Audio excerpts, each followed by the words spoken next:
వి gold trusted gold buyers. మీరు తాకట్టు పెట్టిన బంగారాన్ని విడిపించి ఈ రోజు ఉన్న మార్కెట్ ధరకు కొనబడును. నమస్కారం, వెల్కమ్ టు ఐ డ్రీమ్. ధర్మ మార్గం విత్ విజిత కార్యక్రమానికి స్వాగతం.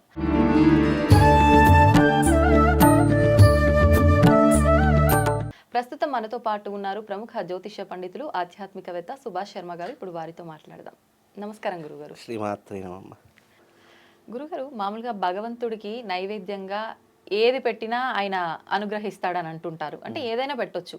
మరి మాంసాహారం విషయానికి వచ్చేసరికి మాంసాహారం నివేదన ఎందుకు చేయకూడదు అనే డౌట్ చాలా మందిలో ఉంది. దాని గురించి తెలియజేయండి. తప్పకుండా తెలియజేస్తానమ్మా. ముందుగా ప్రేక్షకులందరికీ శ్రీమాత్రే నమః, శ్రీ గురుభ్యో నమః. జ్ఞానినాంనపి చేతాంసి దేవి భగవతి హిసా బలాయ కృష్ణమోహాయ మహామాయ ప్రయశ్చతి. సవ్య అపసవ్య మార్గస్థ సర్వోపద్ర నివారిణి అని శాస్త్రము. ఇక్కడ దేవతలకు లేదా శక్తికి సవ్య నైవేద్యాలు ఉన్నాయి, అపసవ్య నైవేద్యాలు ఉన్నాయి. సవ్యము అంటే సాత్వికమైనటువంటి ఆహారం, శాకాహారం. అపసవ్యము అంటే మాంసాహారం, రక్తముతో కూడుకున్నటువంటి నైవేద్యము. ఇలా రెండు రకాలైనటువంటి, ఇప్పటికీ కూడా మనము గ్రామ దేవతలకు లేదంటే ఊర పండగ అని చెప్పి చేస్తూ ఉంటాము. అంటే దాని అర్థం ఏంటి? గ్రామ దేవతలకు బలులు ఇచ్చి గ్రామ దేవతలను సంతోష పెట్టడము, లేదా గ్రామ దేవతలను సంతోషపరిచి మన క్షేత్రాన్ని రక్షించుకోవడము అని అర్థం. ఇప్పటికీ సంవత్సరానికి ఊర పండగ అని చెప్పేసి ఆషాఢ మాసంలో మనం ఎక్కువగా చేస్తూ ఉంటాం. ఎందుకు అంటే గనక ఉగ్రదేవతలకు మాంసాహార నైవేద్యమే వర్తిస్తుంది, సాత్వికమైనటువంటి దేవతలకు శాకాహారమే వర్తిస్తుంది.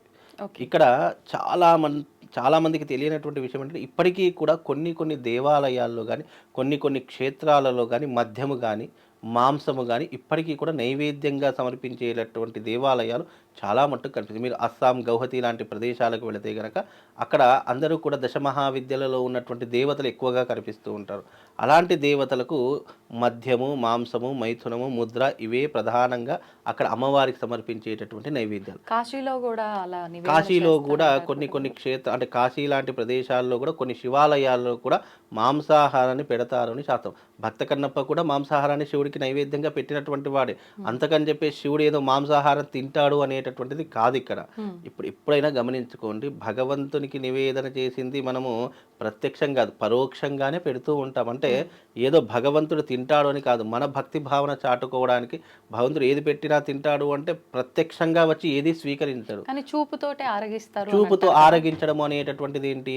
ఇక్కడ మనస వాచా కర్మల త్రికరణ శుద్ధితో నువ్వు పెట్టేటటువంటి పండు, పలహారము, మాంసం, మధ్య ఏదైనా స్వీకరించే. ఎందుకంటే ఆయన సృష్టిలో భాగాలే కదా ఇవన్నీ. ఏదో ఎవరో ఆయన సృష్టించిన వాటిలో ప్రతిదీ ఆయనదే. తనలో కలిపేసుకునేటటువంటి ప్రతి ఒక్క భావన ఉన్నటువంటి వాడు కూడా శివుడే. శివుడు లయకారకుడు. నువ్వు మాంసం పెట్టినా స్వీకరిస్తాడు, మద్యం పెట్టినా స్వీకరిస్తాడు, నువ్వు ఇంకా ఏది పెట్టినా భగవంతుడు స్వీకరిస్తాడు. ఎందుకంటే ఇదంతా కూడా ఆయనలో నుంచి వచ్చిందే కదా. ఆయనలో వచ్చింది మళ్ళీ ఆయనలో కలిపేసుకోవడం పెద్ద విషయం కాదు. కానీ నువ్వు పెట్టినటువంటి పదార్థాలు ఏవైతే ఉన్నాయో అవి ఏ రకమైనటువంటి విధానంతో పెడుతున్నావు, నీ మనసులో ఏ కల్మషం లేకుండా పెడుతున్నావా, లేదా నువ్వు ఏదైనా ఆశించి పెడుతున్నావా, ఇతరులకు హాని కలగాలని పెడుతున్నావా, భగవంతుడు గమనిస్తాడు కదా. ఇక్కడ పెట్టకూడదు అని ఆచారం లేదు. మనము చాలామంది గ్రామ దేవతలకు ఇప్పటికీ కూడా బలి అనేటటువంటి పేర్ల మీదుగా ఎన్నో రకాల మేకలను, కోళ్లను, గొర్రెలు ఇప్పటికీ కూడా బలిస్తున్నారు. బికాజ్ ఏంటి? ఆ దేవతలు తింటారు అనేటటువంటిది కాదు, నమ్మకం. మత విశ్వాసం ఎలా ఉంటుంది, అలాగే మన ఆధ్యాత్మికత ఎలా ఉంటుందో విశ్వాసం మీద, నమ్మకం మీద ఆధారపడి ఉన్నటువంటి చాలా సున్నితమైనటువంటి అంశం. ఆ అంశాన్ని మనం ఏం చేస్తున్నాము అంటే, దేవతలకు ఇలాంటి నైవేద్యాలు ఇస్తే దేవతలు సంతోషిస్తారు, ఊరిని కాపాడతారు, గ్రామాన్ని కాపాడతారు, క్షేత్రాన్ని కాపాడతారని అలనాటి నుండి వస్తున్నటువంటి ఆచార సాంప్రదాయం.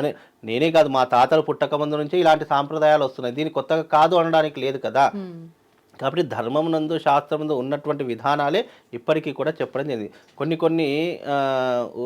పురాణాల్లో ఏంటి అంటే, అమ్మవారికి ఖచ్చితంగా ఇలాంటి సమయాల్లో ఇలాంటి బలులు ఖచ్చితంగా ఇవ్వాలని కూడా శాస్త్రం చెప్పింది. అందుకే ఇప్పటికీ కూడా బలులు అనేటటువంటి ఆచార వ్యవహారంగా నడుస్తున్నాయి. భగవంతుడు ఇక్కడ ప్రత్యక్షంగా ఏదో మాంసము తింటాడు, మద్యానికి ఆశపడతాడు అనేటటువంటిది కాదు. కొన్ని మనం బలులు ఇవ్వడం ద్వారా ఏమవుతుందో మనకున్నటువంటి అపమృత్యు దోషాలు పోతాయి. చాలామందికి ఇప్పటికీ కూడా అంటే ఇప్పటికీ కూడా కొన్ని కొన్ని ఊర్లకు నేను వెళ్ళినప్పుడు అక్కడ ఏమవుతుందో తెలుసా, వాళ్ళ మీదకి వెళ్ళి కోళ్ళను తిప్పి లేదంటే జీవాలను తిప్పి అక్కడ చంపేసి వాటిని పడేసేవాళ్ళంట. ఎందుకు? అతని శరీరం మీద ఏదైనా దుష్టశక్తులున్నా ఆత్మలున్నా ఆ మధుమాంసాలను భుజించి అవి వెళ్ళిపోతాయి అని శాస్త్రవచనమట. అందుకే ఇప్పటికీ కూడా కొన్ని అలాంటివి ఆచరిస్తూ ఉంటారు. చాలామంది నమ్మకాలు ఏంటంటే కొన్ని కొన్ని బలులు ఏమవుతాయంటే మనలో ఉన్నటువంటి నెగిటివ్ ఎనర్జీని దూరం చేస్తాయి. మనలో ఉన్నటువంటి ఈ యొక్క అపమృత్యు దోషాలు అని చెప్తూ ఉంటాము. ఆ అపమృత్యు దోషాలు తొలగడానికి కూడా బలి ప్రధానాన్ని ఎక్కువగా చేస్తూ ఉంటారు. కాబట్టి ఇక్కడ భగవంతునికి మాంసము నివేదన చేయడము అనేటటువంటిది మనము ఆలోచించుకోవాల్సినటువంటి విషయము. మనమే ప్రారంభం చేశాము దాని గురించి. అంటే శాస్త్రంలో ఉన్నటువంటిది ఆ కాలం మారుతున్న కొద్దీ, ఆచారం మారుతున్న కొద్దీ ఎన్నో రకాలైనటువంటి విధాన పద్ధతులు మారుతూ వచ్చాయి. కానీ ఇప్పటికీ కూడా కొంతమంది నమ్మేటటువంటి వాళ్ళు ఏం చేస్తారంటే ఇలాంటి నైవేద్యాలు భగవంతుడికి సమర్పించడం అనేటటువంటిది ఆనవాయితీగా కానీ పెట్టుకున్నారు. మీరన్నట్టు ఇప్పుడు గ్రామ దేవతలు ఇలా ఉగ్ర రూపాలకు మాత్రమే అది సాత్విక వర్తిస్తుంది. రూపంలో కాకుండా మనం తాంత్రిక రూపంలో చేసే వాటికి ఉపయోగిస్తామంటారు. మనం ఇప్పుడు ఎప్పుడైనా శివుడు వీళ్ళందరినీ మనం పూజించేది ఎందుకు సాత్వికంగా కదా. శ్మశాన భైరవుడు అని చెప్పేసి చెప్తారు, ఆయన కూడా శివుడే. శ్మశాన కాళీ అని చెప్తారు, ఆయన కూడా అమ్మవారే.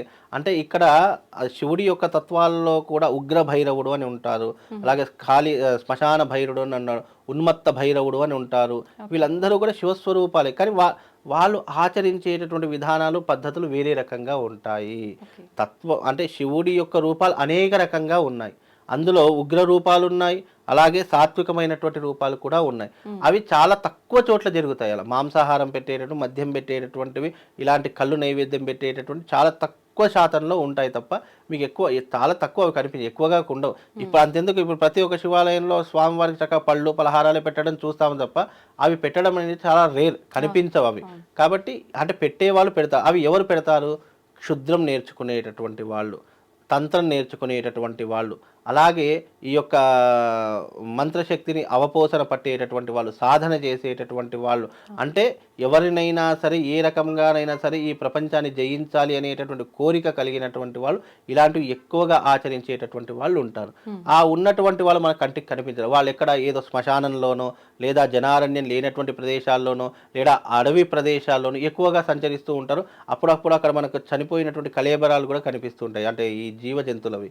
అంటే అక్కడ ఏదో వాళ్ళ యొక్క శక్తి మేరకు ఏదో ఒక ఉపాసన, ఖాళీ ఉపాసన చేసేవాళ్ళు కానీ, చిన్నమస్త ఉపాసన చేసేవాళ్ళు, బగలాముఖి ఉపాసన చేసేటటువంటి ఇలాంటి కొన్ని ఉగ్రదేవతల ఉపాసనలు చేసేటటువంటి వారు ప్రతి ఒక్కరూ కూడా మాంసము మద్యము మాత్రమే పెడతారు. సాత్వికమైనటువంటి దేవతలకు మనం ఏ గుళ్ళో కూడా చూడం ఇలాంటివి. ఇవి అవుట్ ఆఫ్ ది బాక్స్. ఈ సిలబస్ అనేటటువంటి ఎప్పుడూ కూడా వాళ్ళ యొక్క జీవన విధానంలో ఉన్నటువంటి తాంత్రిక విధమైనటువంటి విధానాలకు అలవాటు పడిపోయి కొన్ని బలులు ఇవ్వడం ద్వారా మనకు కొన్ని శక్తులు వస్తాయని చాలామంది విశ్వసిస్తారు. అలాంటివి మనకు తాళపత్ర గ్రంథాల్లో కూడా చెప్పడం జరిగింది. ఇప్పుడు కొన్ని నక్షత్రాల్లో కానీ, కొన్ని తిథులలో కానీ, లేదా కొన్ని అమావాస్య పౌర్ణమిలలో కానీ కొన్ని బలులు ఇవ్వడం వల్ల భగవంతుడు వాళ్ళకు అనేక రకాలైన శక్తులు ప్రసాదిస్తాడని చాలామంది విశ్వసిస్తారు.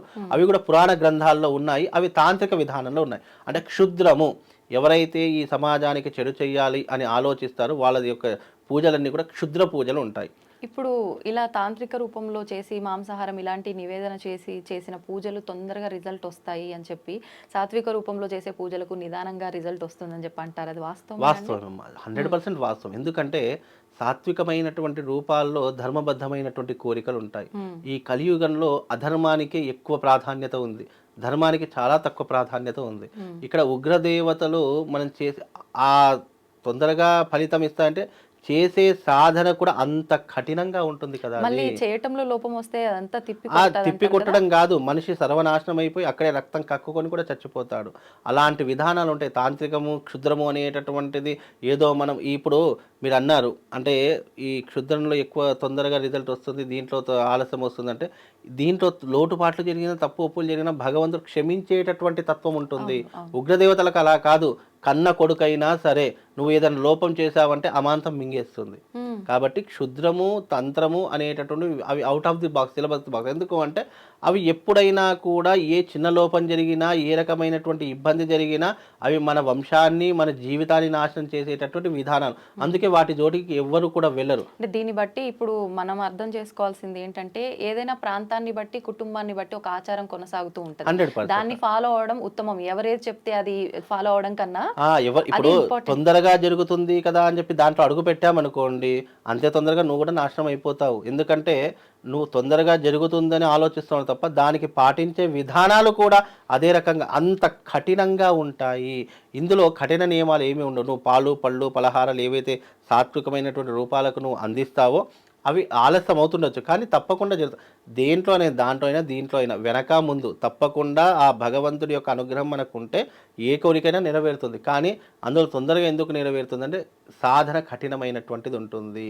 ఆ విధానాలన్నీ కూడా, పద్ధతులన్నీ కూడా ఆయా దేవతలకు సంబంధించినటువంటి ఆరాధనలు చేసేటటువంటి వారు కూడా కఠిన ఉపవాసం పాటిస్తారు, కఠినమైనటువంటి నియమాలు పాటిస్తారు. వాళ్ళదంతా కూడా ఏంటి అంటే జనారణ్యం లేనటువంటి ప్రదేశాల్లో అంటే దిగంబరంగా చేసేటటువంటి పూజలు ఉంటాయి. అలాంటి వాటిలో మాంసము, మద్యం అనేటటువంటిది వాళ్ళ యొక్క జీవిత విధానం అనేటటువంటి పూర్తిగా భిన్నంగా ఉంటుంది కాబట్టి వాళ్ళు పెడతారు. ఇక్కడ దేవతలందరికీ పెడతారు, దేవతలందరికీ కూడా అది వర్తించదు, కొంతమంది దేవతలకు మాత్రమే వర్తిస్తుంది. కాబట్టి అది చాలా ఆలోచించవలసినటువంటి అంశము. ఇక్కడ సాత్వికమైనటువంటి రూపాలకు సాత్వికమైనటువంటి ఆహార పద్ధతులు, నైవేద్యాలు ఉన్నాయి. ఆ ఉగ్ర స్వరూపాలకు ఈ మధుమాంసాలు అనేటటువంటి నైవేద్యంగా పెట్టడం అనేటటువంటి ఇది ఆచారాన్ని బట్టి, సాంప్రదాయాన్ని బట్టి, మనము ఆచరించే విధానాన్ని బట్టి ఆయా రూపాంతరం చెందుకుంటూ వస్తాయమ్మా. ధన్యవాదాలు గురుగారు. శ్రీమాత్రి.